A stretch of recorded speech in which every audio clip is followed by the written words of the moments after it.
Buenas tardes con todos. Mi nombre es Elizabeth Ambuludi. Estudio en el Instituto Superior Universitario Sucre la carrera de Contabilidad y hoy voy a hablarles acerca de la microeconomía y la macroeconomía. La teoría económica moderna, en su versión oficial, dice que en su corriente dominante toma como natural a la división entre la microeconomía y la macroeconomía. A tal punto se ha consumado esta naturalización que solo cuestionarla parece un sinsentido. Más aún, la adopción del esquema micro-macro también atravesó a corrientes de pensamiento económico críticas o heterodoxas. Por el otro lado, y sin negar esa naturalización, desde los más variados rincones del espectro teórico han surgido reclamos acerca de la necesidad de reunificar ambos compartimientos, o al menos de establecer los puentes necesarios que permitan compatibilizar y armonizar los resultados obtenidos a uno y otro lado de la disciplina. El objeto de nuestro trabajo consiste, en primer término, en identificar la necesidad teórica que dio lugar a este desdoblamiento de la ciencia económica oficial. Abordaremos esta tarea desde la historia del pensamiento económico. En segundo término, nos proponemos examinar los supuestos metodológicos implicados. Para ello, realizaremos una contraposición con el método de la economía política de Marx y por último, reuniendo los elementos anteriores, intentaremos presentar una relatura crítica del esquema micro o macro. Aquí se procederá a exponer una resignificación de la unidad de sistema teórico de la corriente dominante.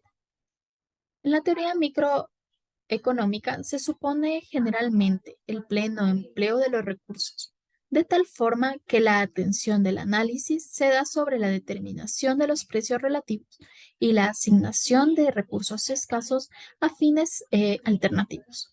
Por otro lado, en su forma ya tradicional, la microeconomía centra su atención en el nivel de utilización de los recursos, especialmente del nivel de empleo y el nivel general de precios. Dentro de la economía positiva, la división en teoría monetaria y teoría de los precios es la más importante. La teoría monetaria se ocupa del nivel general de los precios y de las fluctuaciones, clínicas o de otros tipos, de total producción total, del empleo total y de las otras magnitudes análogas. La teoría de los precios se ocupa de la asignación de recursos a los diferentes usos y del precio de un artículo en relación con el otro. Los factores determinantes del nivel de precios y de la actividad económica pueden considerarse como muy distintos de los que determinan los precios relativos y la acción de recursos. Por supuesto que estos dos conjuntos de factores se entrecruzan, pero en la mayor parte de los problemas, esta interrelación es tratada como suficientemente débil y se desprecia. En la jerga profesional se designa ahora la teoría monetaria como macroeconomía y a la teoría de los precios como microeconomía. Se trata de una desafortunada costumbre que da la errónea impresión de que la teoría monetaria se ocupa de las cosas a gran escala, macro, y la teoría de los precios de lo pequeño, micro. Ambas ramas de la teoría se ocupan principalmente de entender las cosas a gran escala, del escenario extremadamente simplificador, pero aparentemente armónico, de la definición natural o canónica. Pasamos a este panorama de mayor Pasamos de este panorama de mayor confusión en el que se abren numerosos interrogantes, como por ejemplo, la separación micro-macro. Sería como plantea Friedman, solo un nuevo nombre de una separación preexistente entre teoría de valor por un lado y teoría monetaria por el otro, o por el contrario, siguiendo a Keynes. Esa separación preexistente logró superarse y ahora estarían reunificadas en una misma teoría.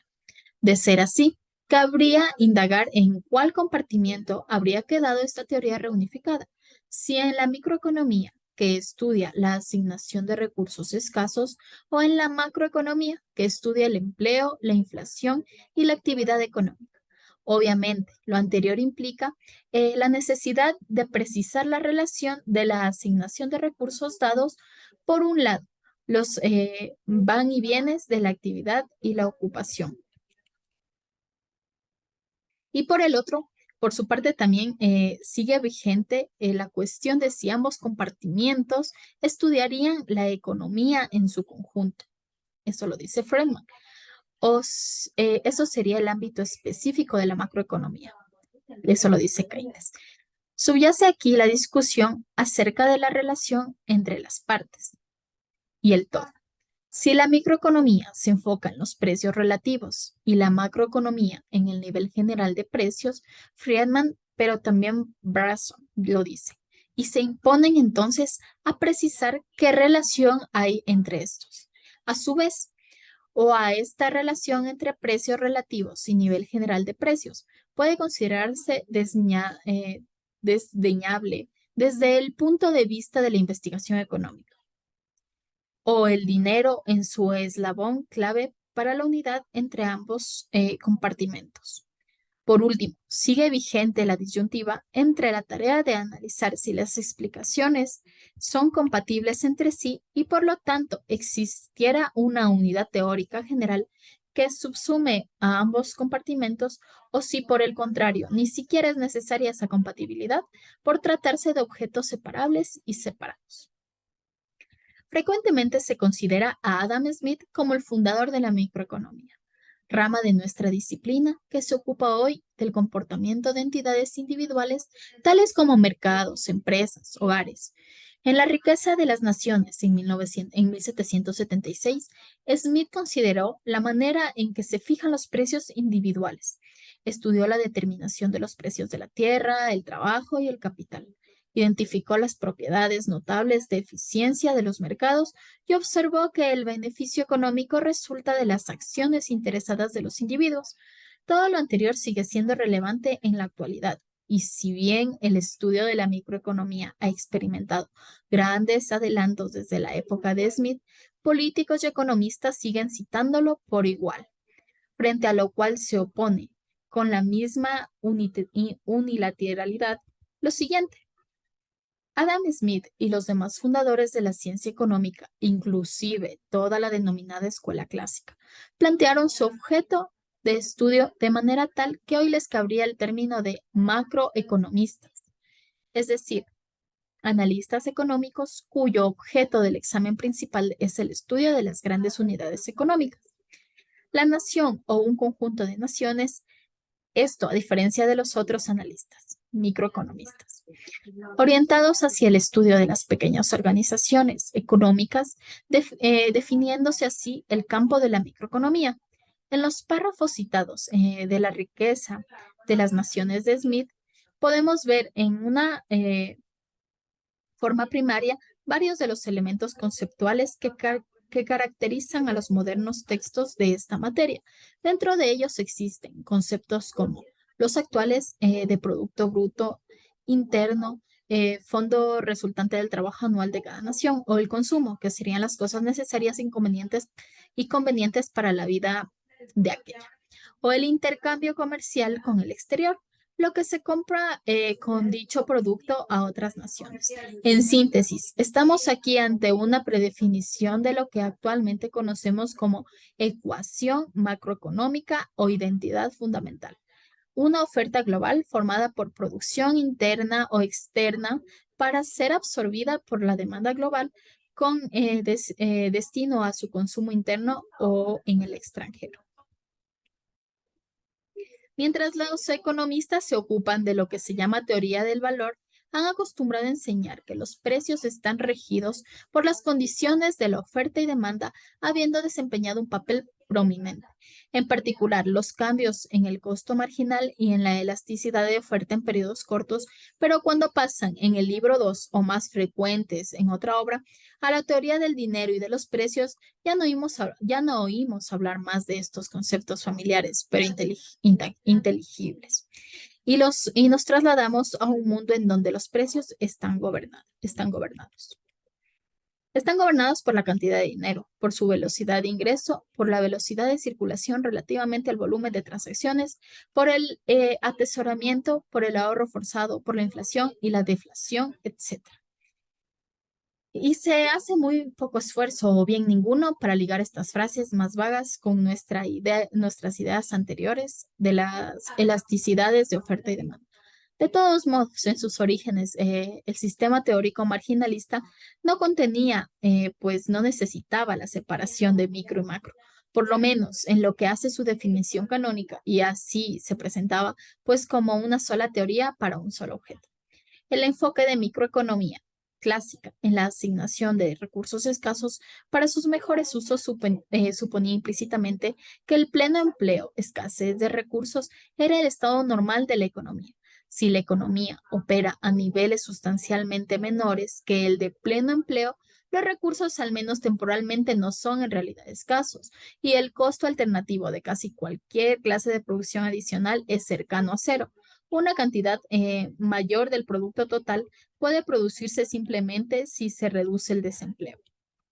Una consecuencia importante del desarrollo de la macroeconomía moderna, la cual nos ha enseñado razonablemente bien cómo mantener el pleno empleo, consiste en restablecer la importancia de la microeconomía clásica, como sugiere el término síntesis neoclásica de Samuelson. Si la economía opera cerca de pleno empleo, la teoría de la asignación óptima de recursos escasos es otra vez válida y crucialmente importante. Lo que no revela la competencia es la determinación del valor que domina el movimiento de la producción. Son los valores que se hallan detrás de los precios de producción y en última instancia los determinan.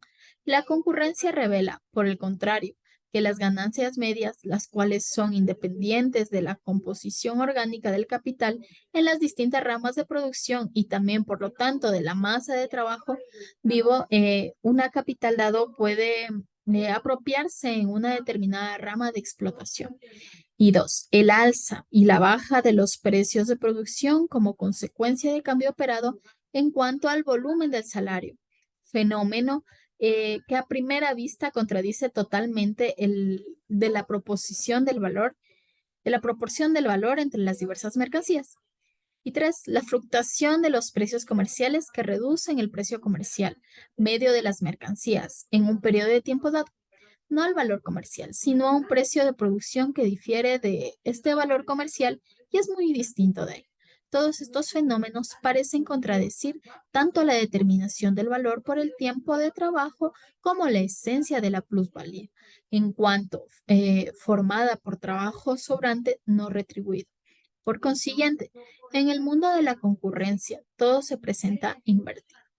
La forma exterior de las relaciones económicas, tal como se presentan en la superficie de los fenómenos, en su existencia real y también, por tanto, en las ideas, también, por tanto, en las ideas con que los representantes y los agentes de estas relaciones pretenden ver claro en ellas, difiere mucho y es en realidad lo inverso, lo contrario a su forma nuclear interior, aunque oculta al concepto que a ella corresponde. La teoría económica oficial no tiene más herramientas para abordar esta nueva etapa que su invertido desdoblamiento entre micro y la macro. En última instancia, frente a la mentada globalización, a la teoría oficial solo le quedan tres opciones. La primera es seguir a la microeconomía, pero también a la macroeconomía del agente representativo y las expectativas racionales, y aplicar modelos basados, en el mejor de los casos, en leyes demasiado generales y abstractas, como para abordar la especificidad de la transformación en juego. La segunda opción, de acuerdo con el enfoque macroeconómico, consiste en abocarse a determinar las nuevas relaciones de medida entre algunos de los principales fenómenos observables o variables de cada economía nacional, de modo que a lo sumo, es decir, suponiendo que tales relaciones se hayan logrado modelizar efectivamente, solo se conseguiría operar ex post sobre los efectos de la nueva etapa en cada país. O por último, tal como parece haberse extendido en la literatura más reciente, queda la opción de desarrollar nuevos modelos ad hoc dentro de la doctrina de la organización industrial que explícitamente presentan como virtud su carácter práctico. entendido como una eh, casústica puramente descriptiva, desconectada de cualquier fundamento teórico. El principal fruto de esta última opción está representado por el enfoque de las cadenas globales de valor y su quimera de como nueva receta para el desarrollo, obviamente. Tampoco es una opción ponerse a completar los vacíos que hay entre las determinaciones generales. Su realización en las formas de la acumulación en un espacio nacional y su expresión concreta en la dinámica de los distintos sectores y ramas de la producción, dejando el resto del cuerpo teórico intacto. La teoría económica moderna ha llegado hasta este punto, sin la necesidad de poner en tela de juicio la división micro-macro en sí misma, es decir, a la existencia misma de los compartimentos. Mucho menos se ha planteado la posibilidad de que estos estén al revés. En el sentido en que esta investigación lo ha planteado y no lo ha hecho, ni aun cuando se ha topado crudamente con su incapacidad para abordar los problemas más relevantes de su objeto, como en el caso de la reciente crisis mundial. La macroeconomía es la parte de la economía que se encarga de estudiar a la sociedad en su conjunto, no de una parte en particular. En tanto, la microeconomía estudia a cada agente económico en particular, en tanto que la primera estudia agentes económicos globales como un país o área económica, la segunda se ocupa de entidades particulares como puede ser una empresa o un consumidor. Ambas áreas estudian datos y los ponen en referencia a en comportamientos económicos estableciendo modelos. Estos modelos pueden ser aplicados o utilizados en simulaciones para determinar las políticas económicas a un nivel global o las estrategias particulares más adecuadas a cada situación y a los resultados que se persiguen. La principal diferencia reside en las variables que utilizan para sus estudios y en los objetos de los mismos.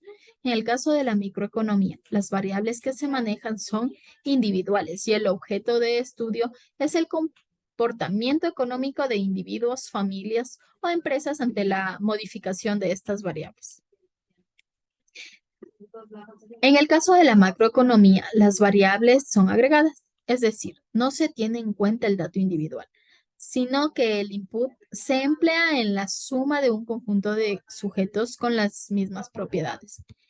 Así, la microeconomía estudia los datos de productividad de una empresa y qué variables influyen en su incremento o disminución, mientras que la macroeconomía tomará como referencia en sus modelos al PIB, el Producto Interno Bruto, que es la productividad sumada de todas las unidades individuales. La microeconomía y macroeconomía son dos conceptos dentro del ámbito económico que suelen generar confusión. Sin embargo, ambos términos son las ramas principales por las cuales se divide la ciencia económica, y a pesar de sus diferencias, son términos que están vinculados entre sí, influyendo los factores de la macroeconomía y en los de la microeconomía. Los términos macro y microeconomía surgieron gracias a Ragnar Frisch, premio Nobel en la economía de la economía en 1969. Estos tipos de economía no tienen razón de ser el uno sin el otro, afectando la evolución de una directamente en la otra, aunque los estudios que desarrollan y los enfoques son completamente diferentes. En el ámbito económico es necesario hacer diferencia entre micro y macroeconomía, con el objetivo de que los profesionales puedan estudiarlas eficientemente. Fundamentalmente, los titulados en el grado superior en Administración y Finanzas, los analistas y los economistas, tener esta diferencia en cuenta es fundamental para priorizar las tareas, así como tener una visión más amplia del sector, aunque la importancia de cada una dependerá del puesto de trabajo que se desempeñe. ¿Qué es la microeconomía? ¿Qué es la macroeconomía? Para estudiar los sistemas económicos desde su conjunto, hay que preguntarse qué es la macroeconomía. Esta rama estudia los sistemas económicos empleando magnitudes generales para obtener una visión global de la situación. De esta manera, presta especial atención a los fenómenos complejos de la estabilidad económica y de la financiera que intervienen en cada país. Para ello, el enfoque macroeconómico emplea mediciones estadísticas y macromagnitudes que ofrecen una aproximación general a diversos aspectos económicos, como puede ser el Producto Interno Bruto, el desempleo y la inflación. Las personas dedicadas al ámbito como el titulado de comercio internacional tienen que recordar que el Producto Interno Bruto mide los bienes y servicios que producen los diferentes tipos de empresa, el sector público y los ciudadanos de un país durante un tiempo determinado. Su campo de estudio se encuentra enclavado en el crecimiento económico, recogiendo los datos derivados de la compra-venta que tiene una región en concreto y cómo éstas afectan a nivel global. Así, la macroeconomía es la encargada de analizar los cambios en la globalización, así como la política monetaria y fiscal. ¿Qué es la microeconomía? Por su parte, la microeconomía se centra en el estudio del comportamiento de las empresas y los consumidores de manera particular. Es decir, esta rama económica trata de analizar cómo interactúan los consumidores con los vendedores, con el objetivo de comprender cómo se toman las decisiones en el proceso productivo y la valoración de existencias. De este modo, la microeconomía aspira a entender las dinámicas operativas del mercado, así como proponer una estructura de competencia perfecta e imperfecta. Por tanto, su principal meta es analizar los factores de la demanda y oferta, analizando las acciones del consumidor y los índices en precios de un determinado entorno. Por otro lado, al preguntarse qué es la microeconomía dentro del ámbito empresarial, se puede deducir que las organizaciones barajan cuál será el beneficio que se obtendrá en la venta de productos y a qué precio se va a lanzar al mercado. Así, en este apartado, el objeto de estudio son el consumo, los salarios, el análisis de producción y las demandas laborales. Las diferencias entre microeconomía y macroeconomía. Aunque la microeconomía y la macroeconomía son necesarias para entender correctamente el sistema económico, existen diferencias entre ambas. Una de las principales diferencias entre micro y macroeconomía es que esta última busca una visión general, mientras que la primera tiene como objetivo una perspectiva de carácter individual, estudiando a un grupo de personas en vez de toda la población. El enfoque también es disparar entre la microeconomía y la macroeconomía.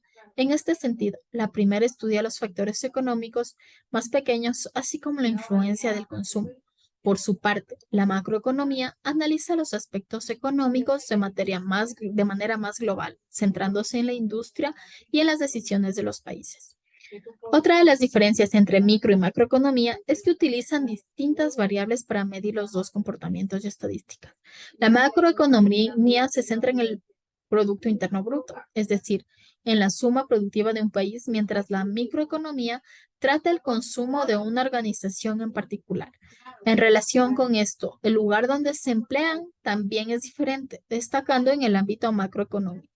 El sector de comercio internacional, por ejemplo. En definitiva, a pesar de estas singularidades, la microeconomía y macroeconomía son independientes, pero al mismo tiempo necesarias para poder comprender la economía. De esta manera, están intrínsecamente relacionadas entre sí y la evolución de una puede afectar a la otra. Muchas gracias por su atención.